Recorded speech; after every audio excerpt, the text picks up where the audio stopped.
I wrote a new book called Worried Sick, which is kind of a general audience book on stress. And I focus on what is stress, who experiences stress, how it affects our physical and mental health.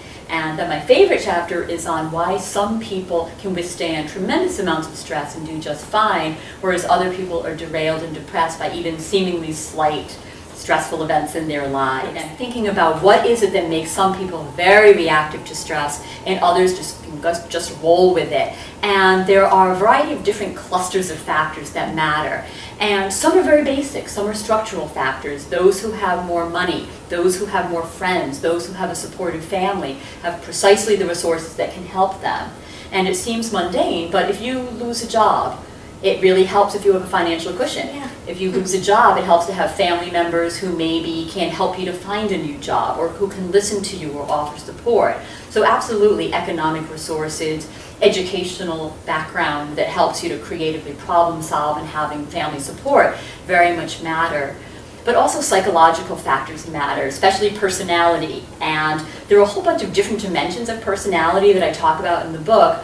Some of the most important ones are optimism, pessimism is one, and then Big Five, which is a set of personality attributes, such as how neurotic are we, how agreeable are we, and that helps us to cope, or not cope very well. And then also some thought processes, and the literature on our thought processes that make us more or less reactive to stress are really interesting.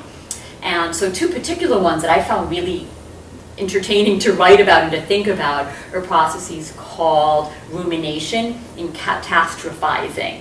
And ruminators are those people when something bad happens, they keep replaying it over and over in their head. Why did I do that? Why did I say this? Why is this happening to me? And what you're doing in that process of ruminating is not moving forward, not coming up with a solution, but dwelling on the problem, compromising your self-esteem, and staying mired in that kind of psychological hole. And that's a strategy that I know many people that we perhaps know engage in, and there's nothing positive really to come of it. Then another related strategy that I know a lot of academics tend to use is something called catastrophizing. And this is a case whereby a minor or even a medium stressor will come our way. And again, rather than resolving it and fixing it, we tend to blow it out of proportion in our minds.